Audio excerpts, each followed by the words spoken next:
Ladies and gentlemen, boys and girls, children of all ages, welcome to Sox on Tap. Tony, my first reaction is just fuck yes, let's go. Sox versus the Twins. That's where it all starts. It all starts taking care of business in-house in the Central Division. That's right, I'm a meatball. You got to bring that top button swag, baby. It is always great to beat the Cubs. And I'm a homer, so I always say they're gonna. Dallas Keuchel Lancelin got some beards that you should be afraid of. What everybody said when he gets out there, it's me versus the other guy, and I'm going to beat him. So I just love that mentality. It's cool and fucking tough. Steve, would you say that Tony is mad online? I would definitely say that. It's the White Sox winner.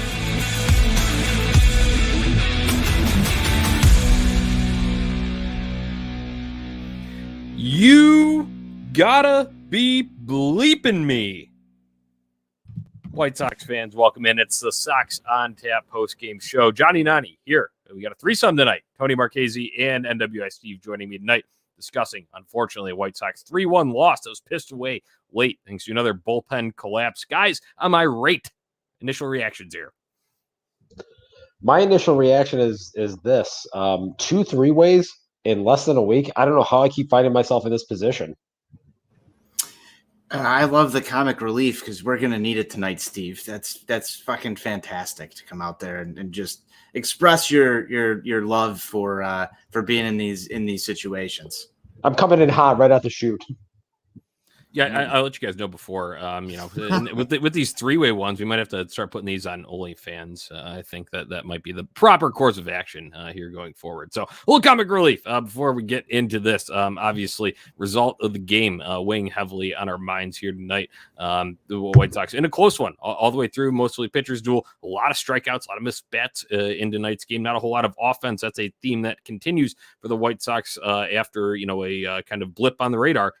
On Tuesday night's game with the 18-hit performance, 5 runs, back to these old ways tonight, even though they did go up against good pitcher. We had a good pitcher for ourselves going up here for the Southsiders.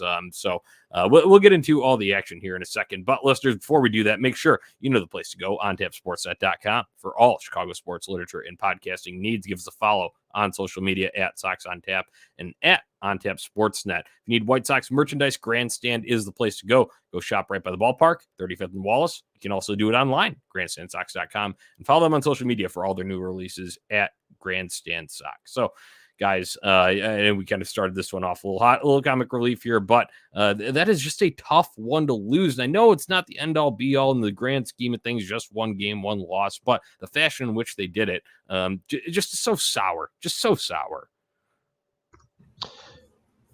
Yeah, it's frustrating because Lucas Giolito deserved better tonight, much the same way that Lance Lynn deserved better on Monday.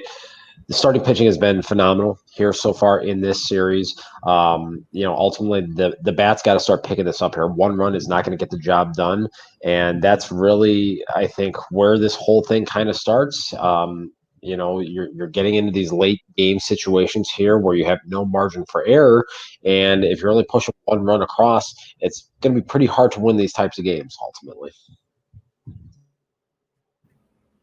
Little technical difficulties there. I don't know what the fuck just happened, but Johnny, I don't know if that was you or if we were just bombed there by like Ron Luce or something for a second. I think we were bombed by the Cubs guys there with their game running a little late there. But man, you got to score more runs. That's the bottom line here. That's the end all be all when it comes down to it. You look at 1 run, that's never going to get the job done in a game. I always say that whenever, especially if we go down, I always say, oh well, 1 wasn't going to get done anyway. So White Sox need to score and get that done. But they go up early, they score the 1, and not able to put anything there. And granted, I'll give credit to Robbie Ray because he is a very much swing and miss type of pitcher here. So that's what you're going up against there, and it.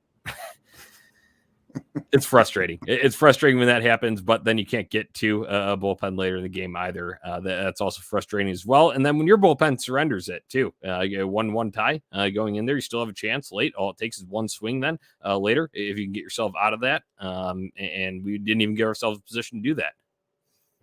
Yeah, I think that the most frustrating thing for me to see in any ball game is walking runs in. And second to that is seeing Jose Ruiz on the mound in a high leverage situation. And like both of those things happen, and that's where I blew a gasket. still trying to like summon up the courage to talk about it. You mean the 3 consecutive singles let up by Aaron Bummer didn't frustrate you? No, that frustrated me. That frustrated me a lot. I think, we're going to talk about that play later, but that whole inning might have been the most frustrating fucking inning of White Sox baseball this entire season. I don't know about you guys. Tony, would you say that you're mad online? Not yet. I'll get there. I'm a little peeved right now. I'm there. I'm yeah. mad online.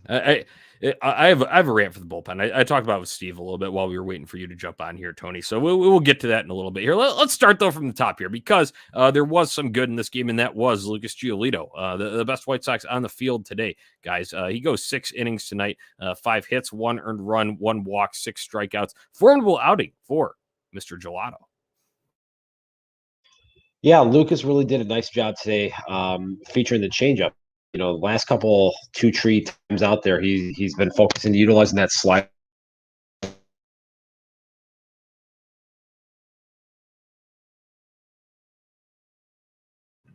The way, one of the things that is pretty important for a top level pitcher is, if you have 3+ quality pitches there, you got to be able to work those in there at various times. And from game to game, you got to figure out which one you're going to utilize to put guys away on a consistent basis. Tonight was a changeup, had that thing working very effectively, was using fastball and slider to get ahead of guys, and then that changeup to put guys away. Really effective 3 pitch mix tonight, and gets a very quality Toronto Blue Jays lineup. That's just the type of outing that you want to see from one of your big guys. Yeah, Steve, I'm going to double down on this a little bit. I thought that Lucas Giolito's stuff was fantastic. One thing that Buzz and I have talked about last night, just going into a game against Robbie Ray. Obviously, the Blue Jays are a good team. We can go about this over and over again. The Sox do have a harder time playing good teams. That's to be expected. They are also good teams. The way to go into this one would have been to give a little bit of extra run support to Lucas Giolito early in that ball game. I thought he had the stuff throughout the day to carry this team to a victory. This is what you want to see Lucas Giolito doing down the stretch here. These are the types of performances, at least in my mind, guys, and you can feel free to debate this, but that's the type of trajectory you want to get him towards heading into the playoffs, because the beginning of his season this year was shaky at best. And it's really good to see this happening right now with Lucas. Right. Agree with you guys. And Steve talked a little bit about the pitch mix that was going on there. Changeup just dancing tonight. You'll love to see that. A little changeup cubed action in one of those innings where he used 3 changeups to induce swings and misses to get a strikeout there. And obviously, it was a very effective pitch for him tonight. And obviously, we know that's a staple of his. But I do like seeing a little variety from him. Obviously, we talked about the 3 pitch mix, being able to use the slider.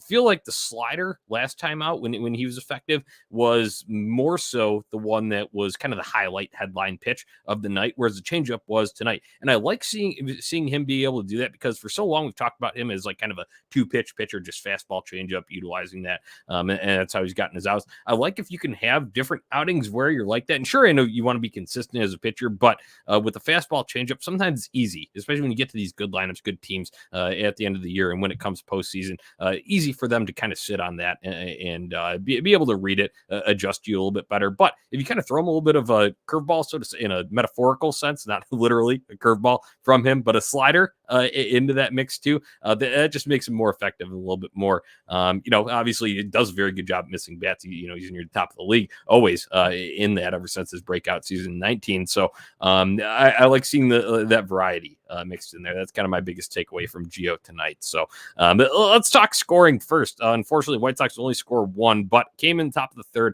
Lurie Garcia, Lurie legend, in the lineup tonight, leads off with a single in that inning. Sabiud K. Anderson strikes out, but then Lurie Garcia steals second base during Yohan Moncada's at bat. Moncada inside outs one down the right field line, and that gets Lurie home to make this a 1-0 ball game. Brady would strike out the end of the inning there, but good to see Yohan, who is definitely in a slump for even though despite a 12-game hitting streak, guys, you get it done, come through, provide this run for the White Sox early on.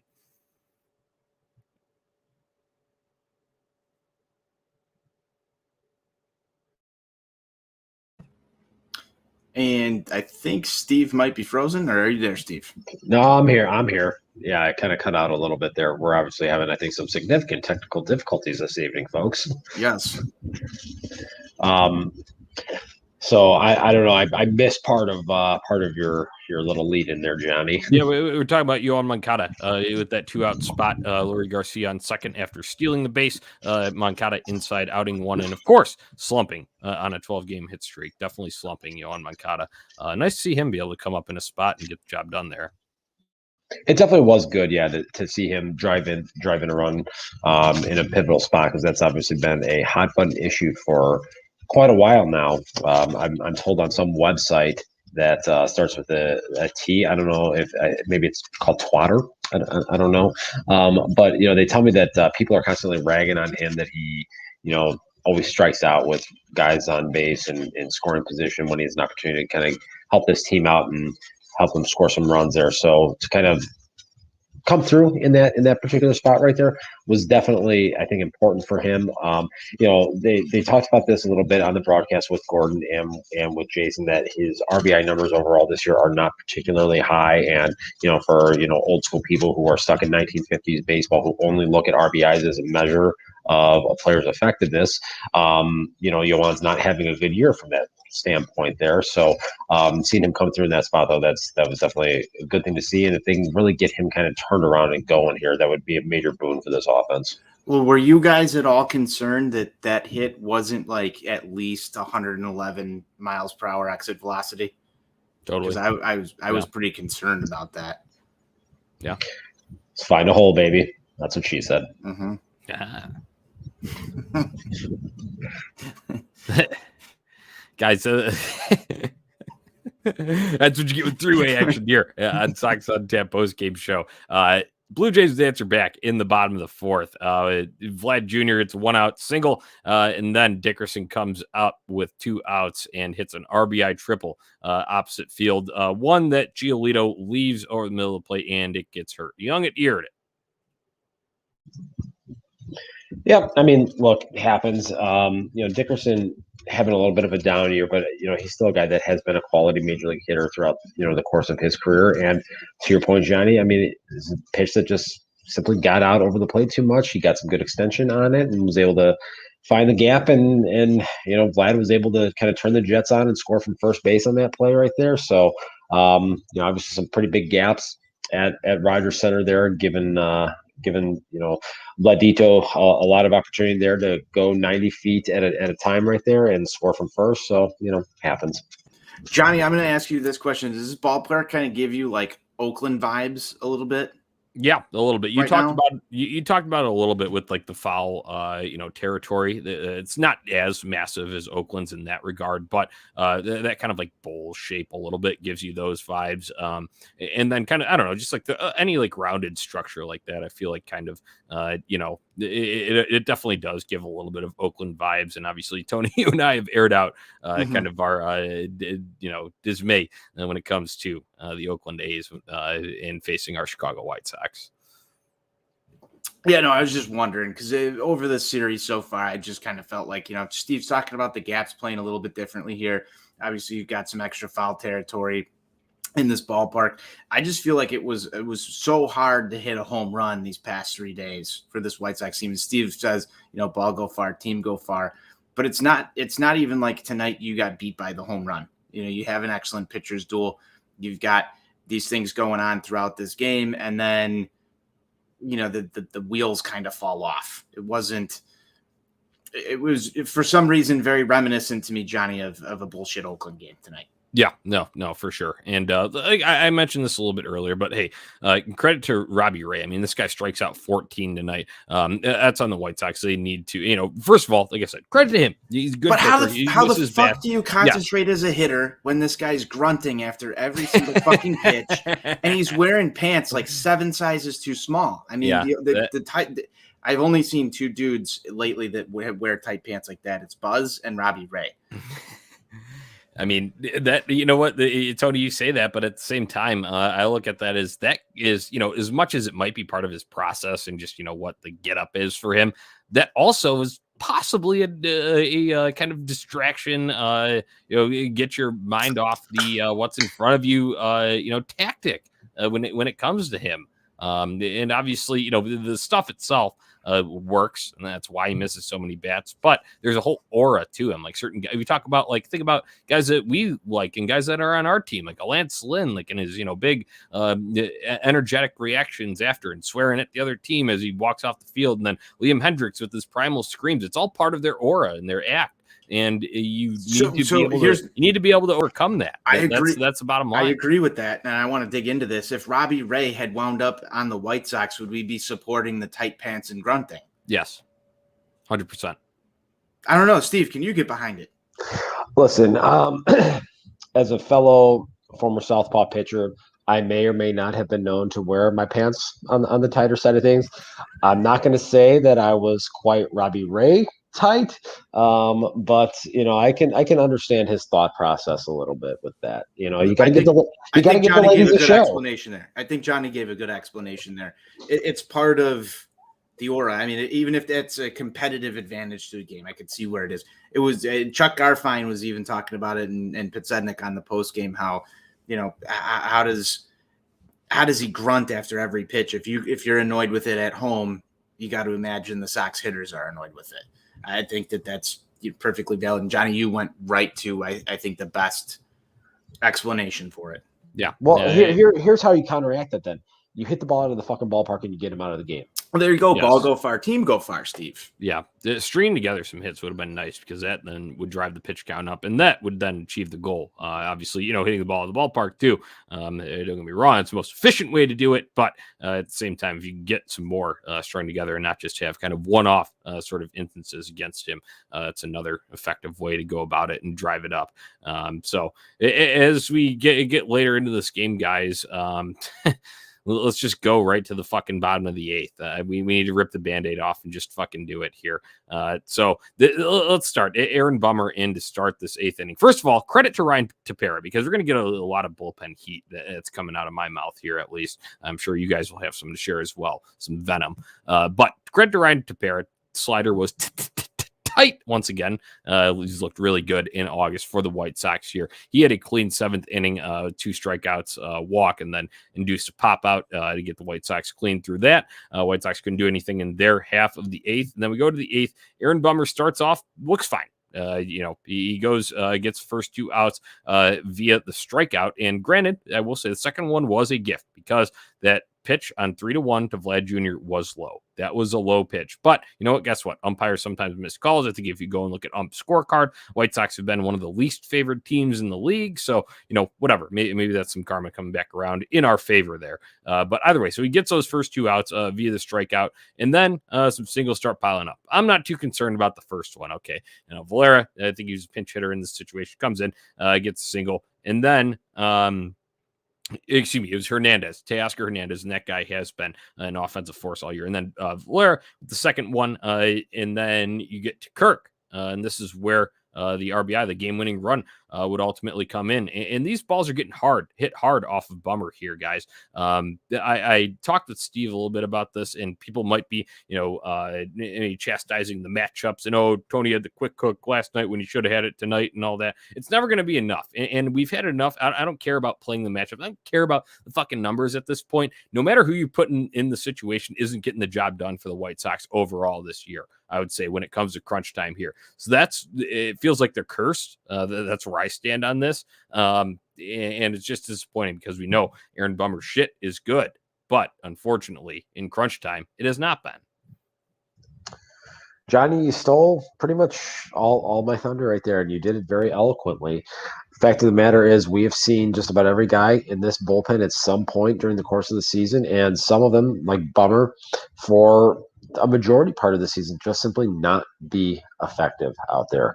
And it seemingly is like it's almost a different guy, every series that goes out there in a high leverage spot that you think is going to get the job done, and then they don't. And so it's not like it's just been one guy.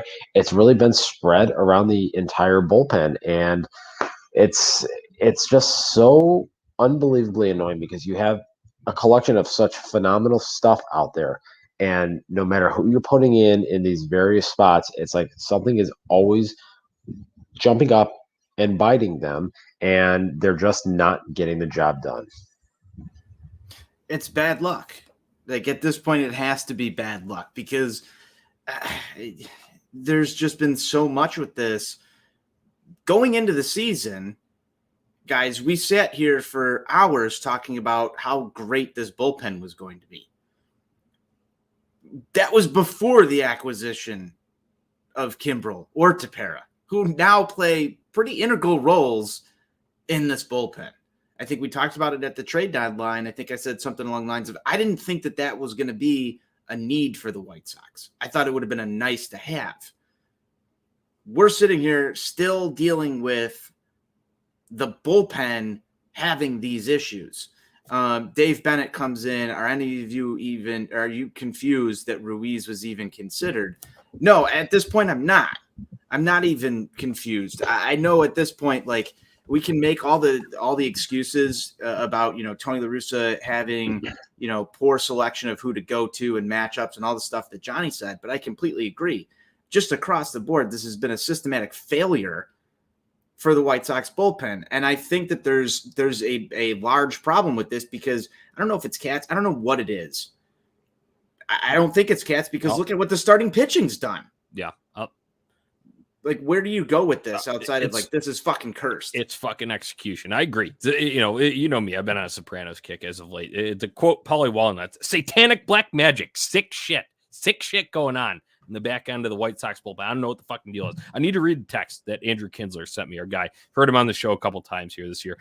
He sent me a text yesterday, and we were just kind of, White Sox ended up winning that game, but obviously got really interesting and really scary towards the end. And it can never be easy for us, as I think that's a theme that we've discussed here. But he reads, end quote, he sent this to me last night. I swear, the Sox could have traded for Mariano Rivera in his prime and he'd fucking shit the bed. Sox bullpen this year is straight up embarrassing for how rock solid it is on paper. And I agree wholeheartedly with that. Don't know exactly what's going on. It comes down to execution. These guys just aren't getting the job done in the situations that they're placed in. I seriously, I'm lost for words now.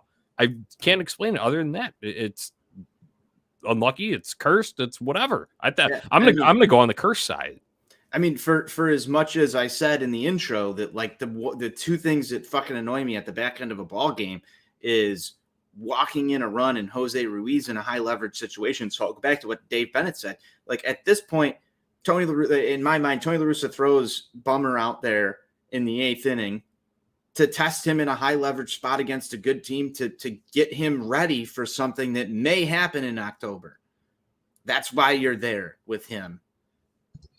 I guess that's my thought process, and it blows up in his face. Like, where else do you like? I don't know. I'm not shocked by it at this point. I might be disappointed in it, but I'm not shocked by it. I guess my question, as it relates to Jose Ruiz, what's the other option at that point? Tepera had already People been wanted to say Kopech because he only threw 9 pitches yesterday, and I think that that's valid. Okay.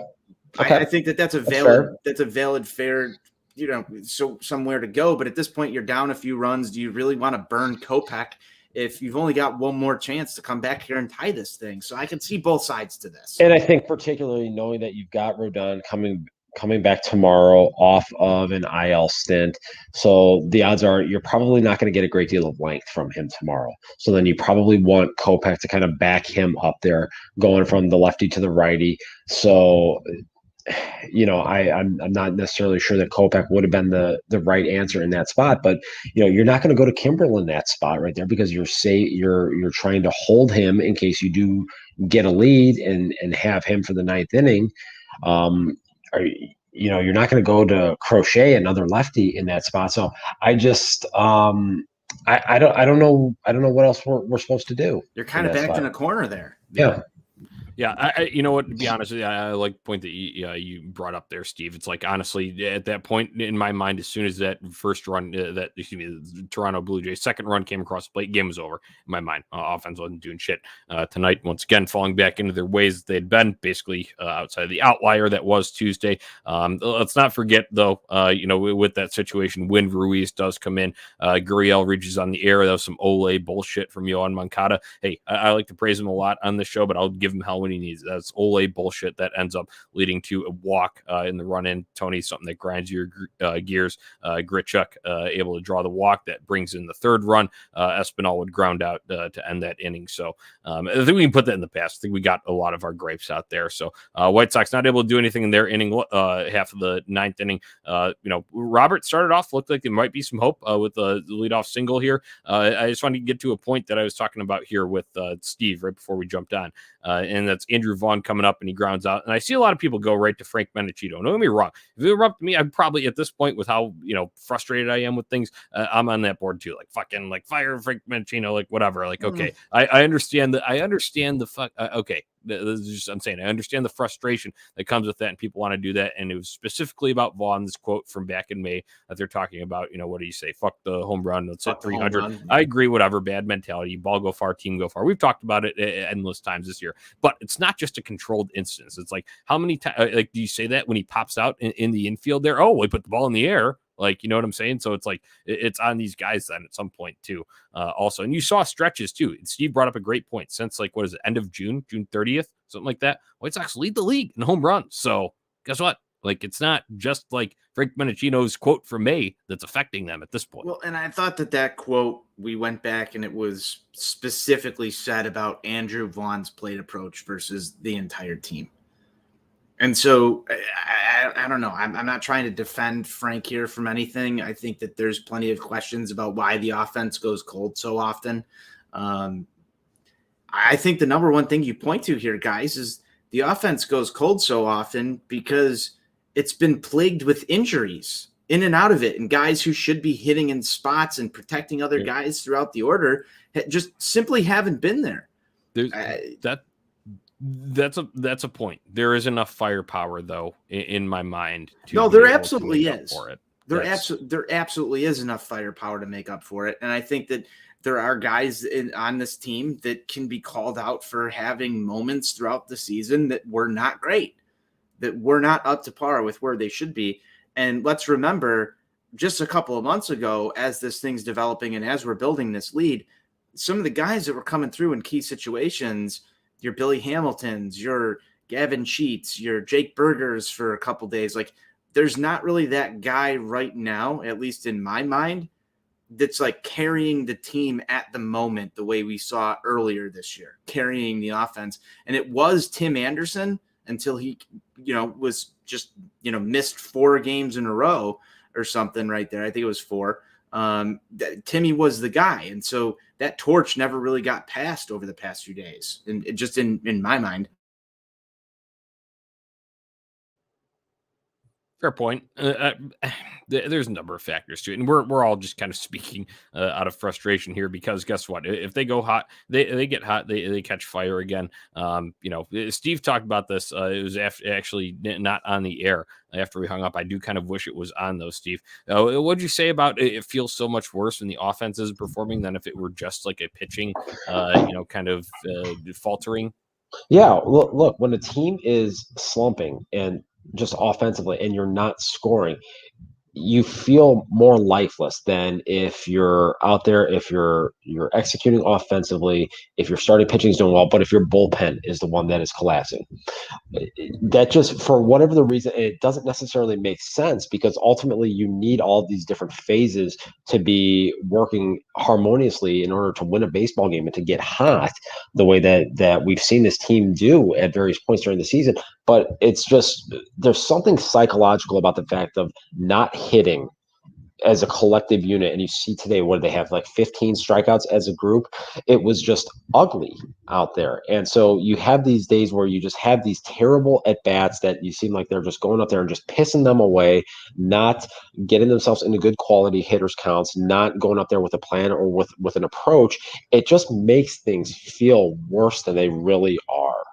Right. Yeah. Hey, we're getting close to the half-hour mark here, so we'll wrap up this and start previewing the series finale. But one thing I can do, say to kind of wrap that up, I think is, as hitting is contagious, feels like slumping is contagious as well. So we'll end it on that, and let's talk series finale because, hey, guys, we still got a chance to split. As much as piss and vinegar as we spewed here tonight, Carlos Rodon's coming back tomorrow. That was just announced today. Tony La Russa said that. That was the plan. Ethan Katz kind of outlined it with how they're going to manage and give him some extra rest, working off days, all that stuff starts tomorrow. Carlos Rodon coming back, pitching this matinee finale. It'll be 2:07 p.m. Central Time on NBC Sports Chicago. White Sox and Blue Jays up from Rogers Center one last time here. Hyunjin Ryu starting on the bump. Battle of lefties here in the series finale. What are we expecting from this matchup? It's going to be interesting to see what Carlos Rodon's stuff looks like here after his IL stint. Kind of see what kind of overall arm and shoulder strength he's got. If that fastball has the life that we've grown accustomed to seeing here this season, and then if he's able to complement that, obviously with the good slider to put guys away, changing the eye levels. This is obviously a very talented Toronto Blue Jays lineup, a team that likes to be aggressive in the strike zone, especially early in counts. So Carlos is definitely going to have to work ahead, stay away from the middle part of the plate right there. And I think realistically, you got to look for him just to get 15 outs tomorrow, kind of on almost on the Dallas Keuchel plan. I'm not thinking they're going to try to stretch him out real deep. So go out there, pound the strike zone with that fastball, utilize it at the top part of the zone as he has done so effectively throughout the course of this season here, and put this team in a chance to in a position to try to win this game. Yeah, Steve, I think that's something that I'm going to be looking at as well is how does Carlos Rodon's fastball look tomorrow? Is he reaching back and hitting 98, 99 like we saw earlier this year? Or is he a more reserved kind of 2021 version of Garrett Crochet, Steve, where it's sitting 94, 95 throughout most of the day? That's something that I'm definitely going to be watching, but I want to go and spin this a little bit more towards the offensive side of things. You saw, 18 hits last night, and then tonight things were just kind of lifeless. Obviously, Robbie Ray has some really nasty stuff that induces a lot of swing and miss.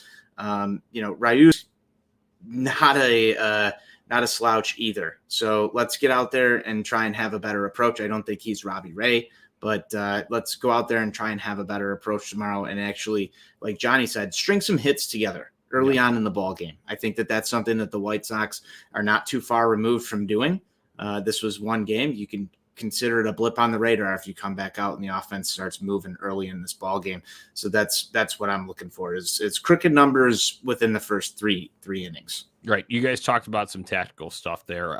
So I'm just going to kind of keep it more general and why I'm hopeful for Carlos Rodon. Like I've been a little too, I got into negative Nani mode tonight, guys. I brought it back. I was here. He showed up, First appearance this year. It was bound to happen. There have been here and there, but I don't think it's been a full show's worth. So I'm going to bring it back and I'm just going to say why I'm hopeful for Carlos Rodon. Okay. Because I kind of covered this storyline from his, sort of going on the IL, and then obviously Lance Lynn taking over to pitch the Field of Dreams game. And then, but before that, let's backtrack before that.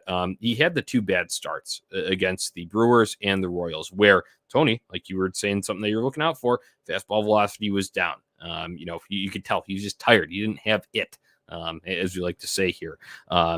But then he gets a little extra rest. They're able to utilize a couple off days. They threw a Jimmy Lambert spot start in, gave him a basically full 7 days of rest. He comes back for that Cubs outing. Sure, only went 5, but he strikes out 11.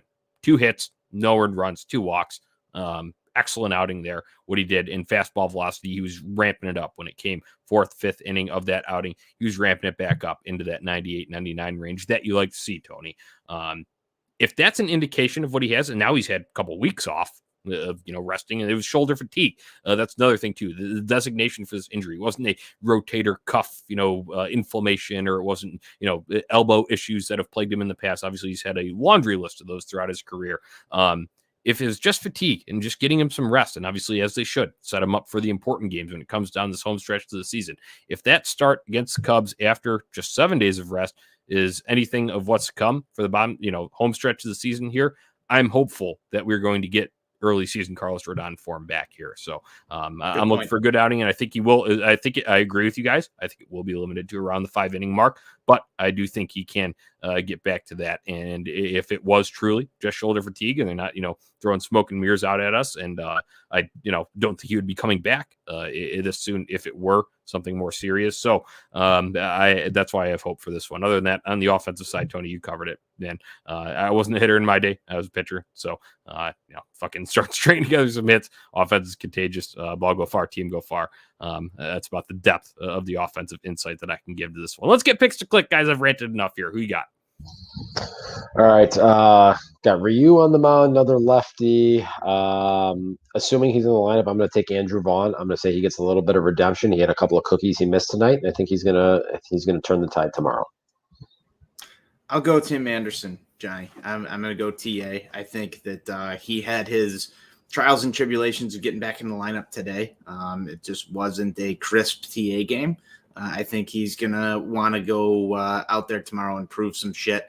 Come back there. If he is truly the straw that stirs the drink, I wouldn't be surprised to see maybe a leadoff home run tomorrow. Day game, just go out there and do his thing. So I'm going TA. Like when we start fast, you saw what a fast start did for us on Tuesday night. That was nice to see. I'll stick with the righty theme here with a Ryu, a lefty on the mound, and I haven't picked him in a while. So MVPito. I know you guys have been frequenting him a little bit as of late. I'd say probably at least a week since I've picked him. So I'll go Pito, only guy that has a home run in the series for our White Sox. So we'll roll with that. I like our picks there.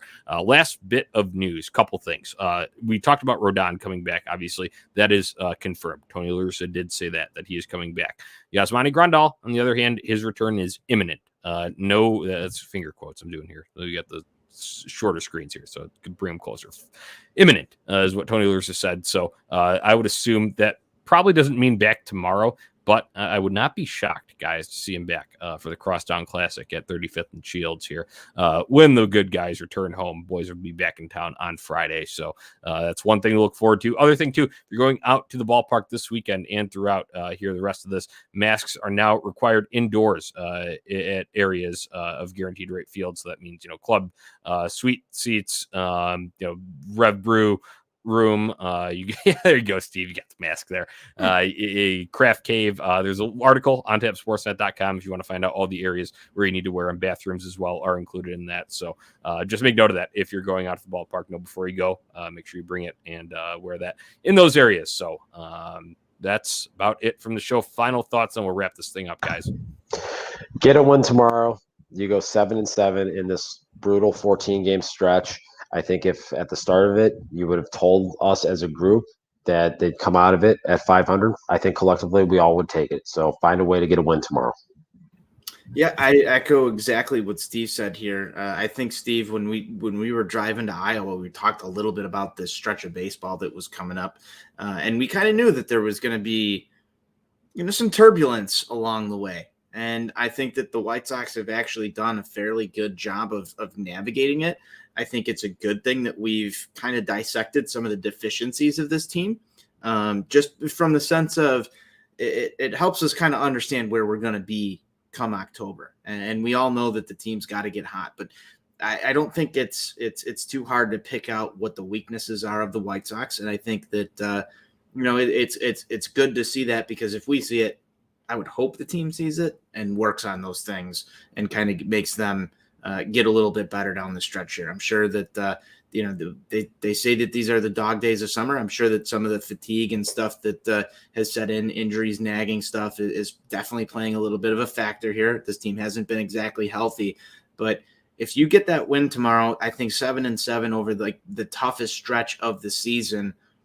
I mean, most good teams that are making the playoffs and making runs are probably somewhere around there. That's eye test. I'm not looking at all this other stuff, but Steve, I know you've texted me a few times about this. The records of some of the other good teams, playoff teams in baseball, they look like the White Sox do. And I'll take it a step further. So I was listening to MLB radio today when I was spending my 9 billion hours in the fucking car driving. I can't remember who it was, if it was Casey Stern or whomever, but they were talking about the 2019 Nationals, the team that won the World Series, that had that horrific start. They were, 15 games under 500. If you go and if you look at their schedule and their record against teams with records above 500 in the regular season, they were like 15 games below 500.